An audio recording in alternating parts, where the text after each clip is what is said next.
Svētā Augustīna darbi. 287. sprediķis.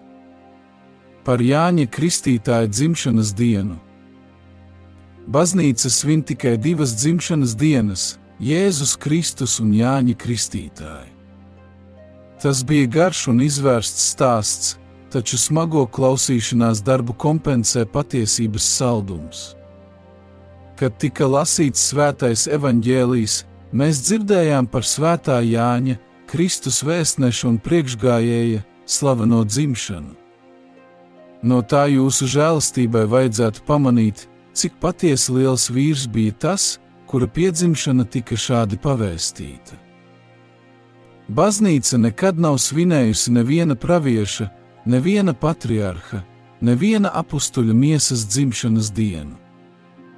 Tā svin tikai divas dzimšanas dienas, šī cilvēka un Kristus dzimšanas dienu. Laiks, kad viņi abi piedzima, ir priekšvēstnesis lielam noslēpumam. Jānis bija varens cilvēks, bet tikai cilvēks. Tomēr viņš bija tik varens cilvēks, ka viss, kas bija varenāks par viņu, bija Dievs. Bet kas pēc manis nāks, ir varenāks par mani. Mateja evaņģēlija 3. nodaļas 11. pants.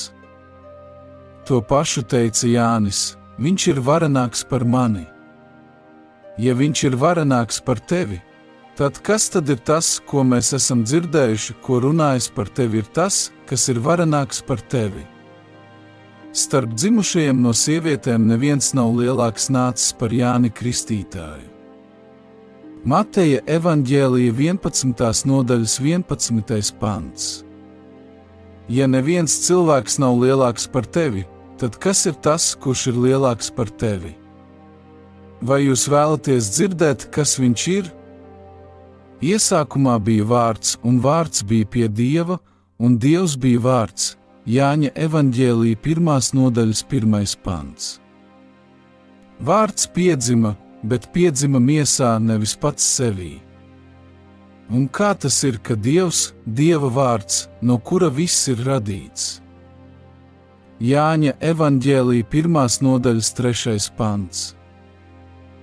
Kas dzimis bez laika sākuma, caur kuru radies laiks? Kā tas nākas, ka viņš ir atradis dzimšanas dienu laikā?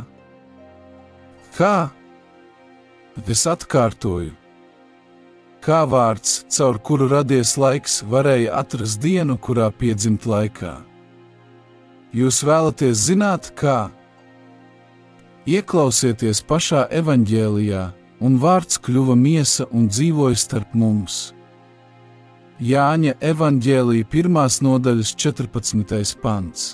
Kristus piedzimšana ir miesas, nevis vārda piedzimšana, bet jā, tā ir arī vārda piedzimšana, jo vārds kļuva miesa. Vārds piedzima, bet piedzima miesā, nevis pats sevī. Patiesi, pats sevī viņš ir dzimis no tēva, bet viņam nav dzimšanas dienas laikā. Abu dzimšanu salīdzinājums. Jānis piedzima. Arī Kristus piedzima. Jāņa piedzimšanu pasludināja eņģelis. Kristus piedzimšanu pasludināja eņģelis. Katra piedzimšana ir liels brīnums. Priekšgājēju kalpu dzemdē neauglīga sieviete no veca vīra. Kungu un namatēvu dzemdē jaunava bez vīrieša. Jānis bija liels vīrs, bet Kristus bija vairāk nekā cilvēks, jo bija gan cilvēks, gan Dievs. Varens cilvēks, kas tika pazemināts, lai Dievs tiktu paaugstināts. Lūk, cilvēks, kas ir pazemīgs. Ieklausieties pašā cilvēkā, es neesmu cienīgs noliecies atraisīt viņa kurpju siksnas. Marka evaņģēlija 1. nodaļas 7. pants. Es neesmu cienīgs noliecies atraisīt viņa kurpju siksnas. Ja viņš būtu teicis, ka ir cienīgs, tad kas tas būtu bijis par pazemīgumu? Bet viņš teica, ka nav tā vērts. Viņš pilnībā nolieca sevi un noliecās zem klints. Redzi, viņš bija lukturis, un viņš baidījās, ka tik viņu nenopūš lepnības vējš. Salīdzinot dienas, kurās Jānis un Kristus piedzima, un to, kā viņi sagaidīja savu nāvi. Visbeidzot tas, ka ikvienam cilvēkam ir jābūt pazemīgam Kristus priekšā, tātad arī Jānim, un ka Kristum, Dievam cilvēkam, bija jābūt paaugstinātam, pierādīja gan viņu dzimšanas dienas, gan veidi, kā viņi cieta. Jānis ir dzimis šodien, no šodienas dienas saīsinās. Kristus piedzima 25. decembrī, no tās dienas kļūst garākas. Jānis savās ciešanās pazeminājās, zaudējot galvu, Kristus tika paaugstināts pie krusta. Cik pareiza, cik patiesa, cik svēta bija vēsts, ko nesa jaunavai Marijai. Kā tas var notikt, jo es vīra nezinu? Viņa ticēja, bet viņa jautāja par to, kā tas notiks. Un ko viņa dzirdēja? Svētais gars nāks pār tevi, un visaugstākā spēks tevi apēnos.